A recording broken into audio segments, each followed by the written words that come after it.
Biblia inasema hivi, wote wenye mwili watauona utukufu wa Mungu.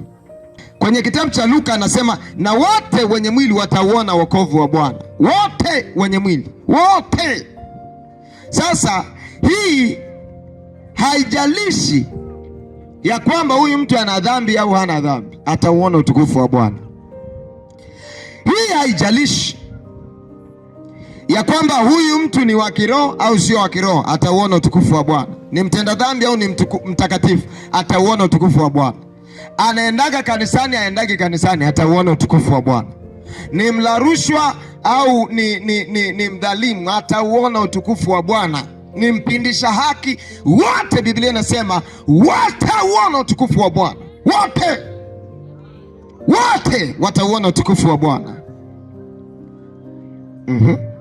Mimi nilizani watakaoona utukufu wa Mungu ni waliookoka tu peke yao, lakini kumbe Biblia inatuambia jambo la ajabu hapa. Biblia inasema hivi, wote. Sema wote. Maanake hata mchawi atauona utukufu wa Bwana. Hata mganga wa kienyeji atauona utukufu wa Bwana. Sema wote. Mfano, huyu mama ni jirani yako, alikuwa anateswa na magonjwa. Alikuwa ni mtu wa kuugua, kila wiki analazwa. Alikuwa anateswa na magonjwa, lakini baada ya kukubali wito wa mbinguni, ameenda kanisani, akaombewa, akapona. Majirani wako pale wanaona, na wenyewe wana matatizo yao, na wenyewe pia wana shida zao. Wanaona kabisa rafiki yetu ameenda kanisani, akaombewa, akapona. Na yule ndugu amerudi, alikuwa hawezi kutembea, mara amerudi yuko vizuri kabisa, anatembea, anafanya kazi zake vizuri. Wale watu walioko pale mliopanga nao wameuona utukufu wa Bwana. Wameona huyu mtu alikuwa ni mgonjwa, wameona huyu mtu alikuwa ni kipofu, sasa anaona. Alikuwa ni kipofu, lakini sasa anaona. Alikuwa ni mwanamke mtokwa na damu, lakini sasa damu imekauka. Alikuwa ni mtu ambaye ana ukoma, lakini baada ya kukutana na Yesu, koma ukatakaswa, yule mtu akawa mzima. Imagine. Watu hao wameuona utukufu wa Bwana. Wameona matendo ya Mungu kwa macho yao, wameona utukufu wa Bwana.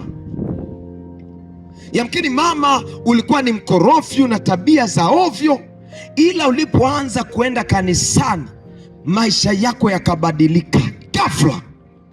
Kaanza kushangaa, huyu mama ameanza kuwa mtu mzuri kwa mume wake, ameanza kuwa mtu mzuri kwa majirani, ameanza kuwa na roho nzuri. Zamani alikuwa na roho mbaya, anamkaa kabisa pale debe, lakini ukimwomba hata mikaa miwili